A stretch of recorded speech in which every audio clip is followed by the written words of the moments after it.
So the leadoff man for the Marshals got on in the top of the first. The leadoff man for the Shadow Cats gets on in the bottom of the first, and the Cats will try to erase this one-run deficit early on. Atkins with great speed at first base. He's 15 of 15 in stolen bases this year, 4th in the Mid-America League. Austin Parker at the plate. One of these guys who's been a first half and second half roster guy. That's the pitch to him. A big wave and a miss at a changeup blown away by Crichton. The rest of the field for the Marshals goes like this. Colt Weaver in left, Kafer Contreras in center, Connor Cox in right. We'll say the infield in just a moment as Crichton comes set. And slide steps home with the 0-1. Bounce in there. Atkins got a big secondary lead, but then goes back to first. Luke Cornelison at third, Matt Schilling at short, Kipton Christian at second, Baker Shellhammer at first, and Tucker Christian does the catching for Crichton.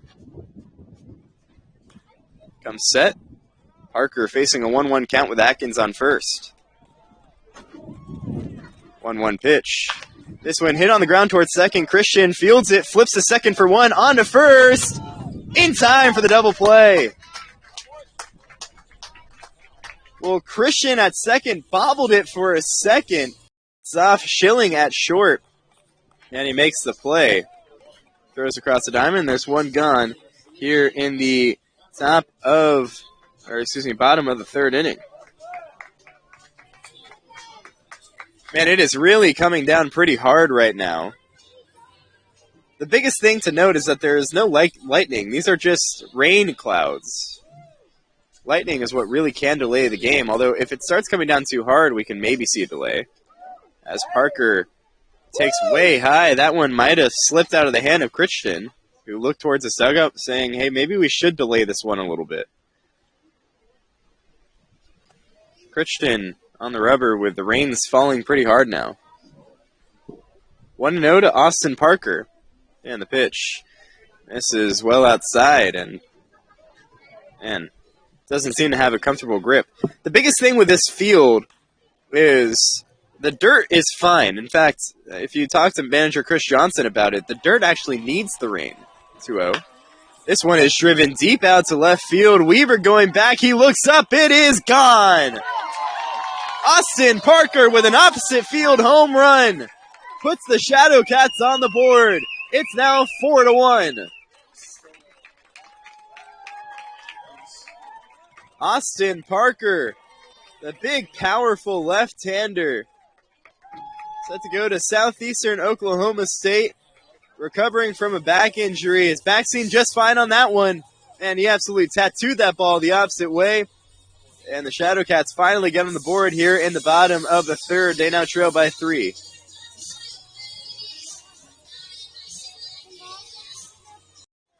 Christian just kind of raced out there, dropped his mask, and just kind of threw his glove towards the ball. And one pitch, one gone as Atkins is retired on the pop-up.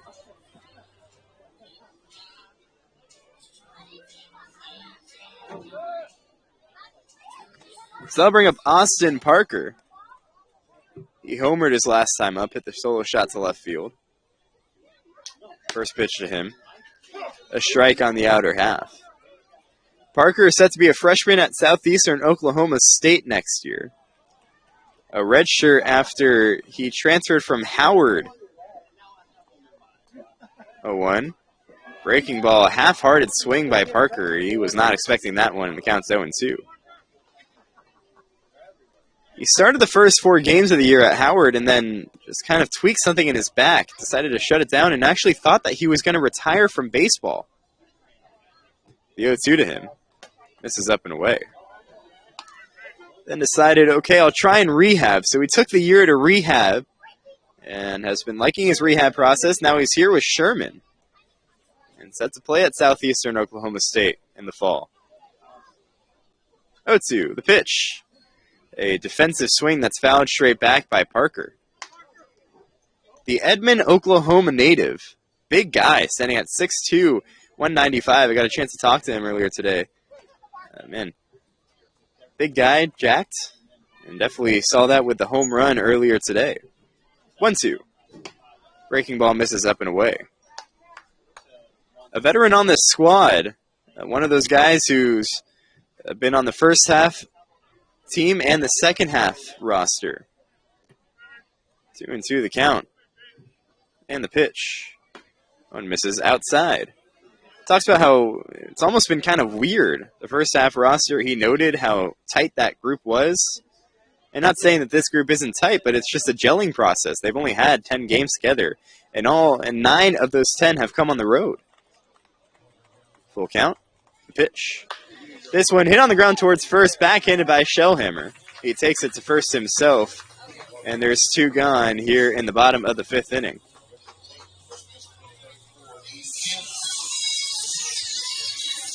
Pitch hits him.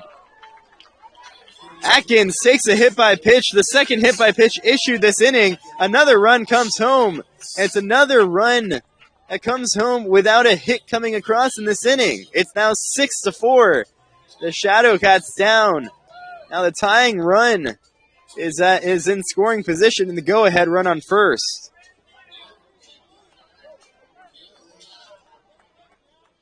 Austin Parker at the plate. First pitch to him, misses outside. Kirkmaz on third. Sessions on second. Atkins on first. Power at the plate. 1-0. Swung on and skied out to left field. Weaver starts back, now comes in. He makes the play. Tagging at third. Here comes Kirkmaz. The throw home is not in time. Weaver's throw had to be cut off by Cornelison. And then the cutoff throw home was late. Kirkmaz scores with a head-first dive. It's a sacrifice fly for Austin Parker. And it's now 6-5. Once again, another run comes across without a hit for the Shadowcats. And now he rounds second, stays put there as the throw comes into third. And Atkins has a 2-out double.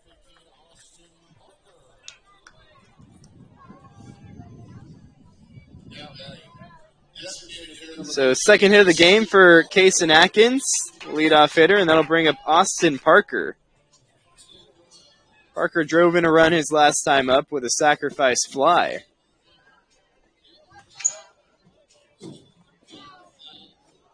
Parker also has a home run in today's game. That's the DH. And the pitch. This one is flared foul over the beer garden. Again, the sixth inning almost felt like an inning where Fort Smith just kept on getting in their own way. Lots of walks, lots of hit by pitches. 0-1 to Parker, the pitch. That one gets away, gets all the way to the backstop. It caroms straight back to the catcher, Christian, who throws the third, not in time. Atkins was going on the wild pitch, but it hit that brick backstop behind the plate. Atkins had to hustle to third, but gets there. Now another run is just 90 feet away. 1-1 the count to Austin Parker. Atkins on third. And the pitch. This is well outside. Again, a number of walks that walked home a few runs. Again, the sac fly, a couple of hits, and then we saw a balk and a pass ball with a runner on third for Pike. As the 2-1 is swung on and driven out to right, and it sneaks over the short porch and right. It is gone. A 2-run home run for Austin Parker. His second of the game. It's now 12-7 Shadowcats as that ball got out in a hurry.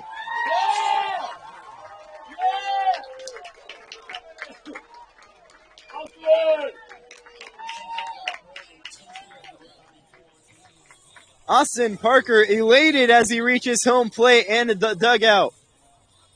Taps helmets with his teammates as a celebration with Corson Hastings, and the Shadowcats have come alive here in the 6th and 7th. 12-7 they lead. Dean Hanna at the plate now. First pitch to him is fouled straight back. Man, Austin Parker, a guy that the Shadowcats are going to call on down the stretch of this season. He's a first half guy extending into the second half. Again, rehabbing his back. 0-1 on the outside corner. Missed his entire freshman year at Howard due to that back injury. Took a redshirt year. Was rehabbing, even contemplated retiring. But then rehabbed, came back, now here for the Shadowcats. As the 0-2 pitch is a strike on the outside corner to Hannah. And we'll end on this thought. How about Austin Parker? 2 big swings today and has 3 RBIs, and the Shadowcats lead 12-7 as we head to the top of the 8th. Shadowcats leading by 5. You're watching Sherman Shadowcat Baseball on the Mid-America League Television Network and listening on the Texoma Power Shadowcats Audio Network. Pleased to be joined by our Whataburger player of the game, Austin Parker. He had a couple home runs, a few RBIs, as Austin coming up to the broadcast booth here. We're getting him all situated and everything. There we go, Austin. Nice to have you on the show. It's nice to be here. That was a great game. That was a great game, and especially for you, 2 home runs. First time in my life, honestly. Really? I'm really happy. First multi-home run game of your life? Wow. 2 very different home runs, too. You saw the one to left field that was kind of a high shot over left field, and then the second one, man, that ball maybe took, I think Adam Sonera, our PA announcer, said that ball maybe never got 10 feet above the ground. What were those swings like for you? How did that feel? The first one, that felt just kind of like normal because I'm kind of a backside hitter. So when I caught the barrel backside, I didn't know originally it was leaving, but once I took a glance, I was like, yeah, that's going. But the second one surprised me the most. Like, I was just trying to hit it really hard, and usually, like, pull side with some lift, I'm not really great about that. But I was like, okay, I'd rolled over 2 times previously, and I was going to make sure that my top end wasn't going to roll over again. He gave me, if I remember correctly, I'm kind of in and out. That was really an amazing game for me. I'm so happy I got to be a part of that win. But I think he gave me up and in. I just swung really hard, and it went kind of far. You know, you might be the only lefty that says that they're not like a pull side hitter. Is that something that you work on? Is that something that you try to have a focus on? I'd honestly like to accredit it just to my dad's VP throughout my entire life. He's always just naturally for him, he's been up and away heavy and kind of just outer half heavy, and just doing that day after day, year after year, kind of just transfer to the ball field, and that's just kind of how I play my game. You know, I got to talk to you a little bit before the game, and you mentioned this is a big summer for you, especially we mentioned a couple times in the broadcast, a big summer for you, coming back from a back injury. How's the back feel? I'm sure it feels fine. It feels good right now. It might tighten up in a little bit once the adrenaline wears off, but it shouldn't be too bad. I'm working it every day, just got to strengthen my core, make sure I stretch my hip flexors really well, just so any added pain isn't there, so I can go out in the field and perform the best. I mean, what's the rehab process been like? How's it been like for you to, get back onto the field and just be playing baseball again? Because you mentioned that you're contemplating retirement. Yeah, being back on the baseball field has to be awesome for you. Oh, absolutely. Yeah, originally I had broken it last May, and I didn't really take it as seriously as I probably should have, and didn't recover as well as I probably should have. I ended up going to Howard College for about 3 weeks. I was trying my hardest and not really paying attention to my back, and it caught up to me. I was slightly limping around campus, and pain was just at an all-time high, where I got to the point where I thought I was done. Like 17 years, that was it. And I made that decision. I came home, and I spent probably all of September just resting and healing it just because it hurt so bad. In October, I had gotten a job at Walmart just because I was ready to get into the real world, really. And then probably a couple weeks go by working. I'm like, man, I miss it. I miss that feeling. Yeah, and it's great to see you back on the field and a big win tonight. You guys were struggling coming into this one, but being at home, what does this mean for your squad going forward? Oh, I think this is exactly what the Cats needed. I mean, it got the team chemistry absolutely boosted. Everybody was loving the inning by inning. Nobody gave up, and we just really needed something that brought us together with pure excitement, and I think that's what tonight was. Starting off down and not really playing our best, but being able to pick up each other by just going out there and doing our game and doing it together. All right, Austin, I won't hold you from your teammates too long. Happy 4th of July, and thanks for joining the show. Absolutely. Thanks for having me. It's my pleasure for sure. Appreciate you joining the show, Austin. As he walks away, we get him situated. Hey, thank you so much. Appreciate it. There goes Austin Parker, our Whataburger player of the game. Again, a couple home runs, and he just had a fantastic game for the Shadowcats. Officially today, Parker, you went 2 for 5. Those 2 hits were home runs. Did have 4 RBIs. So a big win for the Shadowcats, a big game for Austin Parker. So the Shadowcats, man, you kind of heard it. Maybe a sigh of relief almost from Austin Parker. The DH in today's game and a leader on this team, a guy who, didn't play too much as part of the first half squad, but getting more opportunities here with the second half. And, man, he's taking advantage of it. And I loved all of his answers. That was a very open interview. Man, what a great guy. So happy for him and happy for our Whataburger player of the game. 2 home runs today, which helps aid the Shadowcats to a 12-8 win. Again, a win they really needed to going forward. A win where the Cats, are struggling. They have lost 8 of their last 10 coming into today. And they knew that they needed to win today, and it did not look like it early on. They were down 6-1 going into that 6th inning. And that 6th inning was just really good at bats, and that's honestly what we've seen in the first half of the season. Strung together, well at bats. I know there were a lot of mistakes, but you had to take advantage of those mistakes, and that was something that in that skid the Shadowcats weren't doing. They weren't taking advantage of mistakes and weren't taking advantage of the opportunities that they were given. But today, they were given many opportunities, especially in that 6th inning, and boy, did they take advantage of them, with 9 runs coming across in that bottom of the 6th. So the Shadowcats, a much-needed win. And again, with what might be happening down in Texarkana, Joplin might be losing that game. So this could be a crucial win, as the Shadowcats could get a game on Joplin if the Outlaws lose that one, and also a half game on Abilene, who are not playing tonight. So a big chance for the Shadowcats tonight, a big win. They have 2 more chances tomorrow and Sunday before hitting the road on Tuesday against Abilene. So a very, very important final 2 games of this series coming up for the Shadowcats.